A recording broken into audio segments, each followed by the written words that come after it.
Good afternoon, everyone. I'm Kathy Gallucci, Chief Human Resource Officer for the university. I'd like to start by welcoming you all to this community CPM update. Your engagement and feedback is very important to us as we continue to move this project forward, and we're glad that you're joining us here today. Today's forum has been structured in response to feedback we heard from participants in our previous update.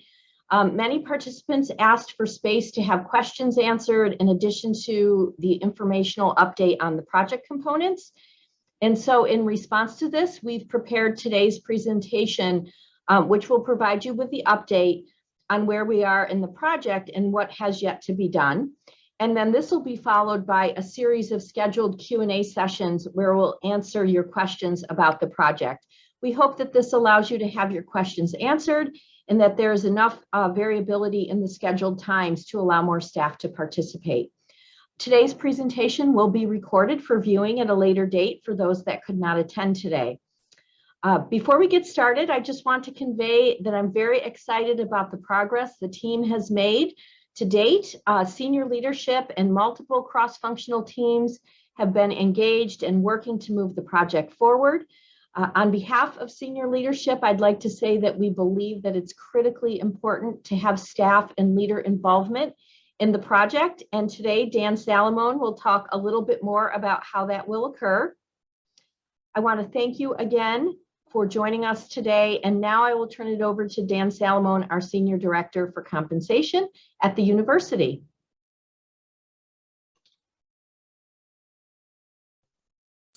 Thank you, Kathy. I appreciate that. And as Kathy mentioned, this has been a very exciting time. I think the last time we spoke with this group was back in, or not spoke with this group, but had such a large forum was back in the summer.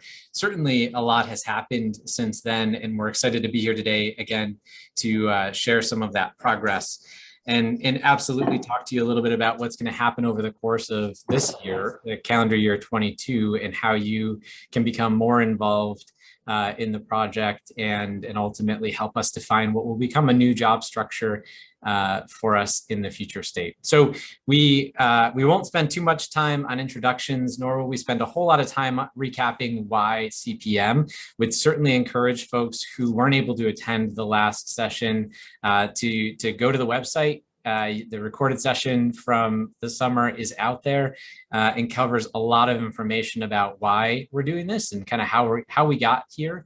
So certainly a good one to watch if you haven't seen it. We'll talk a bit about what we've accomplished so far this year. We'll absolutely spend time on where we want to go for this year. And then we'll shift gears a little bit in the direction of transparency. This was a topic that came up pretty loud and clear in our last forum, in some of the communications and conversations we've been having since then. So we want to make sure that we're kind of giving you a lens into how transparency is likely to be and work and look in CPM throughout the project, and then on the other side of it as well.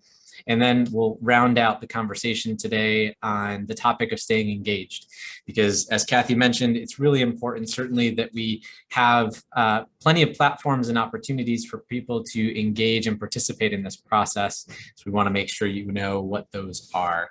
I'll also add that this session is not likely to take the full hour, in part because we're making it informational. Would encourage everyone to, if you haven't yet gone out and signed up for a Q&A session, to please do that. Right now, I believe we have 4 sessions posted. 2 of them, I believe, have filled up at this stage. We're going to be adding more sessions into April. So if you see a session that falls at the right time for you, but it's full, we'll be adding more in the very near future. So certainly look for that. You all have met Kathy and me at this point. I'm not going to spend more time there. We'll dive right into why CPM and kind of recap this for folks a bit. And I'm sorry, my computer is doing something odd. So we won't, I won't belabor this, but you all know and certainly have felt the effects of the fact that we have a 40-year-old job structure currently. And I think we can all agree that it is hindering our ability to plan, manage, and compensate and develop our staff. We know it's an outdated job structure, in part because a lot of the processes and workflows that have built up around it have become decentralized. And so oftentimes decentralization comes about as a result of needing to make progress in a particular area and putting a temporary solution in place. The tricky thing is we put a lot of those temporary solutions in place and need to now kind of bring things back to center and make sure that we have something that can be applied, adopted, and adapted across the institution. We also have a structure that's sort of built itself up as becoming overgeneralized. When you think about the organization, the university 40 years ago, certainly the landscape was very different. And yet the job structure itself has remained the same. We've added jobs, certainly, but there's a number of ways in which we've not been able to keep up with the demand for new jobs as the organization has grown. So with CPM, we certainly hope to put in a new job structure that we believe will impact in a very positive way the way that we hire, pay, develop, and advance our workforce. In the first round of employee forums, we talked a bit about each one of the phases of the project, so I won't spend time going through each one of them today, but do want to provide you all a lens into where each stands. So when we look at this grouping, we talked a bit about the fact that we were, over the summer, knee-deep in our compensation philosophy development. We have a final draft of that philosophy that's in review and approval phase right now. We're very hopeful that that is a document that we'll be sharing with the university community as a whole in the very near term. It acts as rather an anchor for a lot of the work that we're doing in CPM. There's a lot of information in it. We understand that not all of it will necessarily resonate with everyone in the organization, but we also want to make sure that in the spirit of transparency, we're doing our part in putting the information out there. So we will plan to communicate the compensation philosophy in full.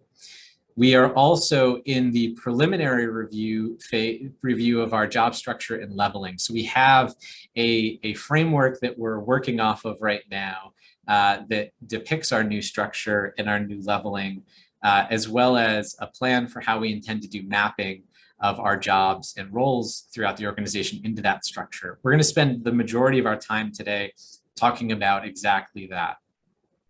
We've also kicked off a market pricing and assessment phase.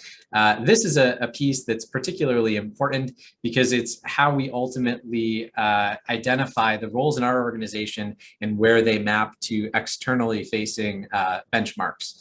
So that's a process that's underway with around 600 or so of what we refer to as our benchmark jobs. We'll expand that to the full subset of the organization, the staff-based roles at least, throughout the duration of the CPM project. The benchmark jobs we're using right now are intended to kind of give us a general sense of how and where we have to focus our efforts. We will get to pay structure development, pay administration guidelines, and implementation down the way. And there's certainly plenty of information, again, on each one of these phases in the last forum that's out there on our website. So 2021 progress, again, we've made some pretty significant steps forward. Kathy talked a lot about that in her intro. And as it relates specifically to the compensation philosophy, I'm excited to be able to share some of the key elements of what will be included or what are included in our compensation philosophy with you today. So at its core, we wanted to make sure that the compensation philosophy accounted for ultimately what we're out to accomplish in the CPM project as a whole and beyond CPM, right? CPM is a term, it's a brand almost on the effort, on the initiative. Long term, it will become just plain our job structure. So we wanted the compensation philosophy to resonate well enough with what we are aiming to accomplish in CPM, but also with our ongoing future state. And so, of course, we wanted it to recognize and acknowledge that our employees are at the heart of the institution and that we will strive to create a supportive, equitable, and inclusive work environment where all employees can thrive. We also wanted to make sure, and you'll see this in that next bullet, that we included each one of our missions as an organization in a way that we can account for the nuance and the complexity of the University of Rochester in the form of the academic, research, and clinical missions. I think this is one of the big challenges of our current structure, not that it doesn't hit on each of our missions, but it does it in a way that has built itself up over time as the organization has grown, and hasn't always resonated in a way that makes it easy for us to digest and or to translate for our staff population. So certainly we want to make sure that however our compensation structure and compensation and job structure are built up, they are able to help us attract, develop, retain, and engage a highly diverse and highly qualified workforce. We also, as a part of the compensation philosophy and based on some feedback from the various stakeholder groups and staff directly, wanted to ensure that we have a mechanism by which we govern our compensation philosophy, future dated policies, procedures, et cetera. And so the compensation philosophy outlines the formation of a compensation governance committee that will be made up of not just HR leaders, but senior leaders from across the institution to again ensure that we are building and sustaining a model that is consistent in its application across the institution and in accordance with each of our three missions. The philosophy itself is guided by four really important factors, the first and foremost being transparency. This will be a big step forward for us as an institution. In part, the nuances that have built themselves up in our current job structure make it difficult in some ways to ensure that transparency is always at the forefront. This new philosophy and future dated structure, we would hope to rectify that and really ensure that compensation policies, guidelines, procedures, and all things associated with the program are as transparent as possible. That doesn't necessarily mean that everything will end up externally facing, but certainly our goal and our aim is to make this as transparent as possible in a way that it will benefit not just the organization, but also the staff working within the organization. The structure itself, we absolutely want to be as clear and as consistent as it can be so that we can make sure that all staff have the opportunity to see where they fall within the organization, understand the level associated with their role, and see the opportunity that sits in front of them to grow their careers within the organization. We need this to be an adaptable structure, so we don't want to end up back here in another 20 or 30 years. We want to make sure that whatever we're putting in place is something that can grow with the institution. And we believe that we're very much headed in that direction. And then from a compliance standpoint, of course, we need to be compliant. We need to ensure that we're upholding the legal requirements of the compensation philosophy and structure with the spirit of the law. There are three primary components of our compensation philosophy, which you'll see certainly in more detail as the philosophy itself is rolled out. The first and foremost being equity. We want to make sure that our pay practices promote fairness. We also want to make sure that we're, from a career progression standpoint, defining the pathways for those who are ready, willing, and able to advance their careers. We also wanted to ensure that there's an opportunity for people to advance their careers without necessarily having to sidestep in a particular direction from a leadership standpoint, or completely, leaving behind the elements of the roles they're in. So we're focused on creating upward mobility without having to take on those leadership components. We'll look at that a little bit and how that forms in our structure in the next section. And then we also want to make sure that market competitiveness is considered in the job structure, in the pay structure, and that we are doing what we can to align our jobs against the relevant markets associated with those jobs as it relates to the feasibility of the institution and the strategic priorities of the institution. So job structure. This is an exciting moment for me because I think we've spent so much time talking about these elements behind the scenes. Some of these things are things that we've talked about in a past forum, but at a very high level. This is a sample, so I want to make sure that I'm being clear. This is very much a sample.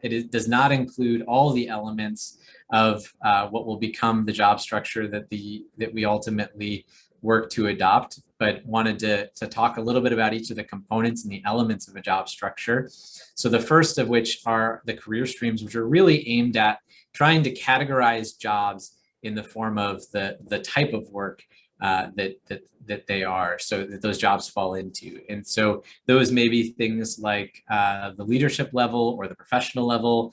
And we want to make sure that as we develop career streams for the institution, we're putting definition behind them so that folks who are trying to identify where they fit into the organization, where their role is, where they want to grow, where they could grow in their organization, they have a clear depiction of what each career stream is intended to represent. The other piece, as you're kind of looking at this slide, that you want to think about is sort of the macro to micro view of the organization and how we'll build ourselves up structurally. So career stream is the most macro of the elements associated with the job structure. We then move down the line into the job levels. So job levels try and put some definition around the types of responsibility or the level of responsibility or the scope associated with a job in the context of the career stream itself. So for example, when you think about the professional career stream, which as defined in this example here is typically individual contributors with responsibility in a professional or technical discipline or specialty.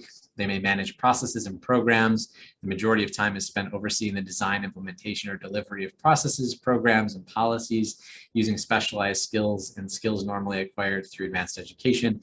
So again, macro level clumps a lot of jobs together. We go a little bit further down to the local down the stream to become a little bit more micro and adding in levels. So you could be someone who's doing that on the entry level side of things, and you could be someone in the professional track who's doing that on the very advanced, highly skilled, highly technical side of things. We wanted to make sure that we had levels represented in accordance with that level of responsibility as a part of this structure. This is a really big shift for us as an institution.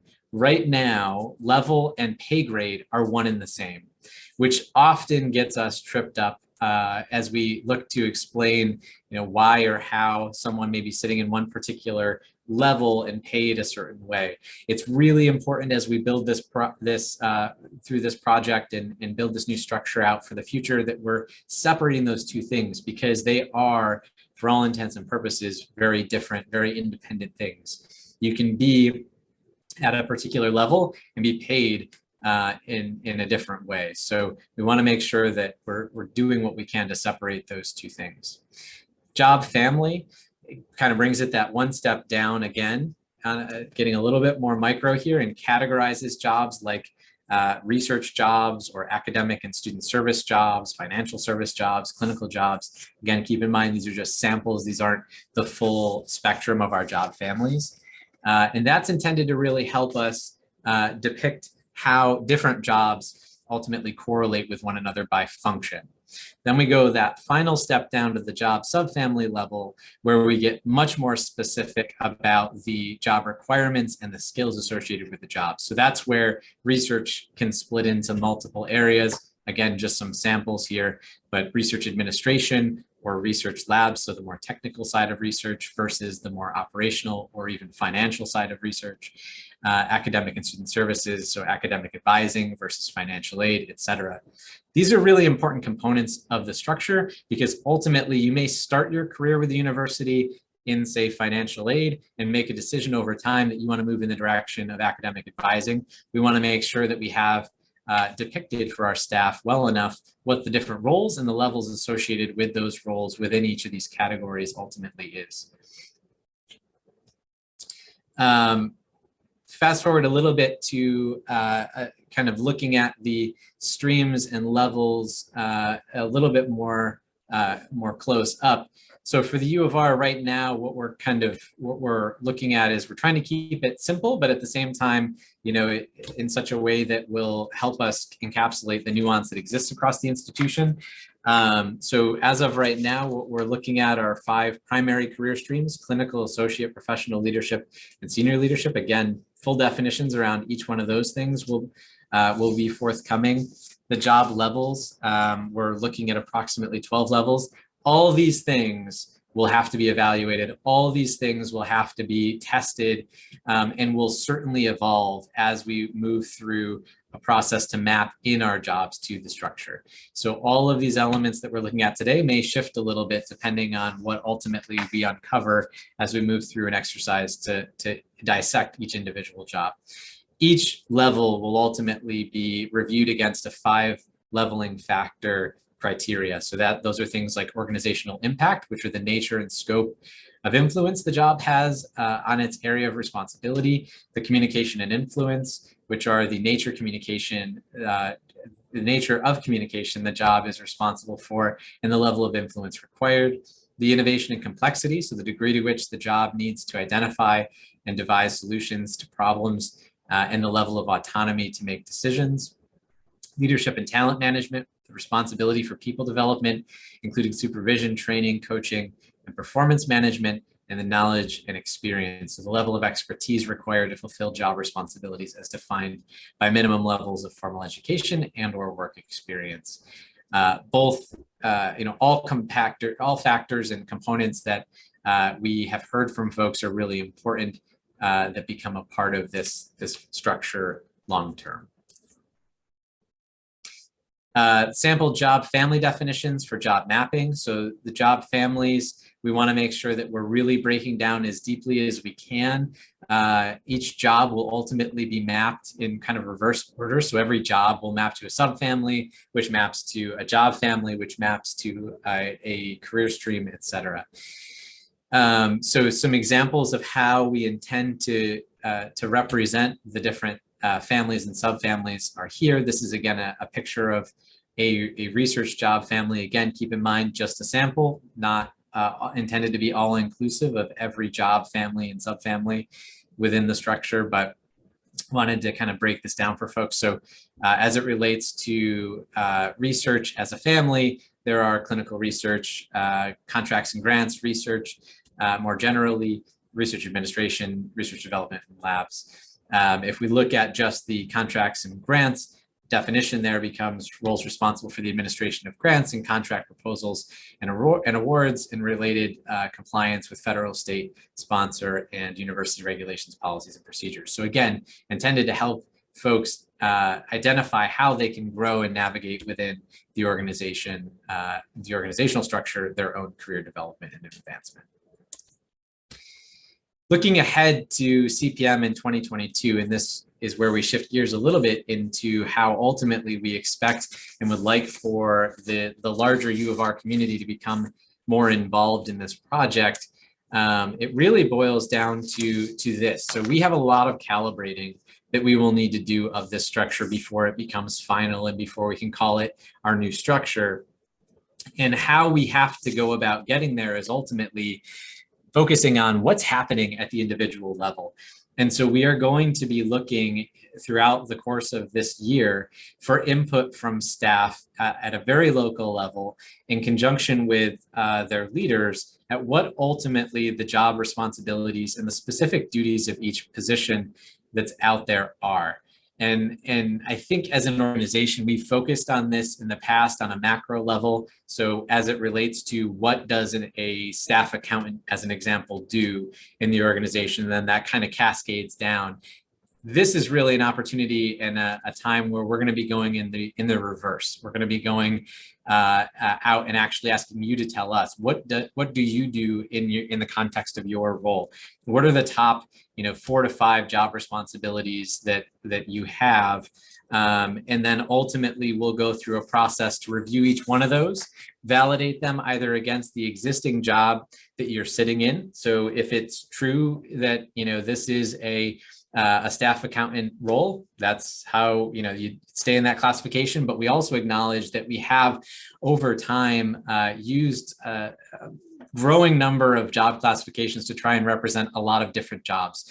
So one of the clearest examples that we have of that are things like our administrative assistants, our administrator ones, administrator twos. There's a lot of people doing a lot of different work sitting in those job classifications. And so where we are able to identify the differences in that work, we'll look to build out new jobs for the new structure so that we can better represent the work that's happening at the individual level and make sure that mapping and everything associated with the new structure is appropriately aligned. I am hearing from some folks that that is a piece that may have some concern. And I think it's really important for me to emphasize at this point that looking back on what's already been committed by the university is not intending to change pay in a downward direction. So for anyone who's concerned about what that may mean to pay, you know, hopefully that statement kind of puts your mind at ease. We are not looking at this to translate to anyone taking a reduction in pay. So I just want to make sure people understand that. Leveling is another area where I have heard a number of folks express concern. And I think the important thing to keep in mind is that in the new structure, leveling in and of itself will look very, very different. So how we understand leveling today in the form of a pay grade 51 or a pay grade 10 is very different than how it will look in the future. Again, keeping in mind that level and pay grade will be split apart. We also won't maintain the pay grades that we have today. Everything will be new, which is what makes this mapping piece so important. But we want to really make sure people understand the intention is not to affect people's pay in a downward direction, only to better help represent the work that's happening in the institution. And there will be, and this is another really important piece, an appeals process. So if at the end of the mapping validation process, staff are feeling as though they're not mapped to the right role or they're not mapped to the right level, there will absolutely be an opportunity for them to express that concern and move through a formal appeals process that's inclusive of more than just a review from the original sort of perspective. It would be a more comprehensive assessment of the role, of the nature of the role and its placement in the organization, as well as the incumbent staff to that role.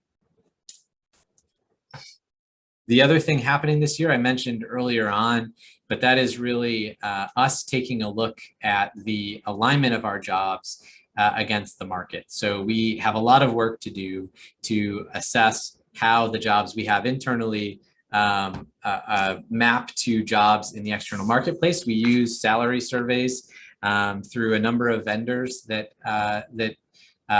have sort of mirrored or represented the work in similar institutions in a salary survey form that will ultimately map to so that we can keep very close watch and certainly make decisions based off of market movement and so on to pay and ranges in the future. So that this will be a really important point and a really important effort and initiative as a part of this project for us too, because it is looking more specifically at the job level and with more clarity around the jobs in the future state, you know, more time spent building out new job classifications where they're needed.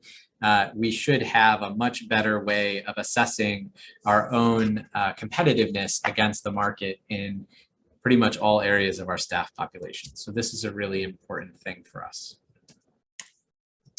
Transparency in the future state, I know, is something that has been an ongoing question. And we want to kind of just take a moment to reflect on the commitment of this project and the commitment of our governance structure and the people associated with this project to help shine a light on transparency.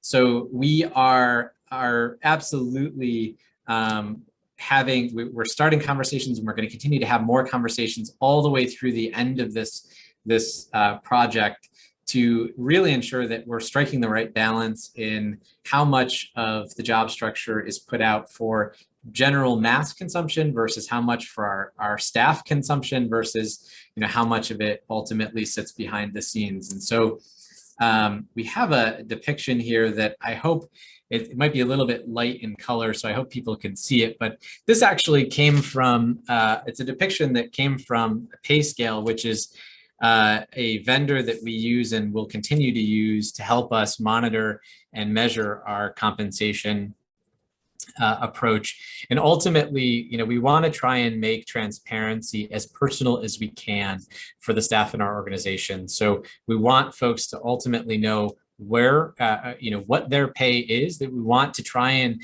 break down some of the barriers around and help people understand how the market ultimately factors into the way in which we pay.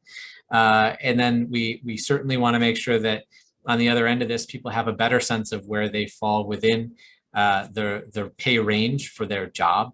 And then ultimately, want to help break down some of those barriers and those walls around why we pay the way that we do as an institution. And I think, there's a lot to each of these things. And so we will spend time over the course of this project and certainly beyond doing a lot in the way of not just sharing information where and when we can and where and when appropriate, but also helping to build some education around compensation. One of the things that we have spent a lot of time talking about as a project team lately is that this idea that the people who are here in many cases know the structure that we have, which is not necessarily the structure that we will have on the other side of this project. And so we want to make sure that we are taking the time to invest in training and education for leaders to help them understand the structure well enough to help staff understand it and to have more conversations around it to help us grow as an institution and also to help staff in this process, in the CPM process, understand compensation a bit more. So this will be another big focus for us throughout this year. And we're hopeful that the conversations we're having right now as not just a project team, but with senior leaders and with other stakeholder groups throughout the institution will move us in a good direction, a positive direction around transparency. And there'll certainly be more to come on this topic. So we do want to talk briefly about staying engaged with the CPM project. We brought up some information in the last forum on this topic, but want to remind people that there's a number of ways to engage with CPM. So the first and foremost is we'll be sending out a survey to everyone who participated today, asking for your input on how this update conversation went, or this update presentation was. We really and strongly encourage people to participate in and sign up for a question and answer session. I know Kathy mentioned this at the start of the call, but we got a lot of feedback after the last round of forums that we believe was really critical and really important for us to come up with a solution for around the idea of Q&A. I know a number of people were had expressed some concern that they didn't have an opportunity to ask questions directly and get direct answers. Those Q&A sessions are intended to be exactly that. We've partnered with the Genesee Staff Council co-chairs who will be moderating those conversations and helping facilitate those conversations. Again, wanting to make sure that we're partnering with the staff community in a way that's going to be as productive and as transparent as we can. We will add more sessions. If all the sessions that are out there, plus the ones we add fill up, we'll add more sessions. So we want to make sure this is an ongoing conversation. So it's strongly encourage and ask you to consider signing up for those. We will also continue to put information on our website. So these slides, along with the recording of this session, will be posted for anyone to view after the fact. And or if you know of folks who weren't able to attend today that would have liked to, but the time didn't line up, would encourage you to please share that information with them. And we will continue to host these updates throughout the duration of this project. So I mentioned the website already, but certainly plenty of information out there, things like our project summaries, the scopes and the scope and phases of the different project in a much more detailed view. Project committees, so who's sitting on the committees associated with this project, the CPM glossary, which defines a lot of those compensation terms, frequently asked questions, and a number of other things. We will also be posting more information there about our timeline, hopefully in the very near future. I know that's been another question for folks, so that will be something forthcoming. And again, we hope to roll out sooner rather than later. I do appreciate everyone's taking the time today to participate in this session. Please continue to do exactly that, and please participate in and sign up for those Q&A sessions so that we can have conversation and answer questions around the things that are on your mind. Those things, those conversations, those sessions will ultimately help us continue to shape this structure in this project in a way that hopefully benefits the organization as a whole in a way that is positive and constructive. So really appreciate everyone's willingness to participate. Appreciate the time. Thank you.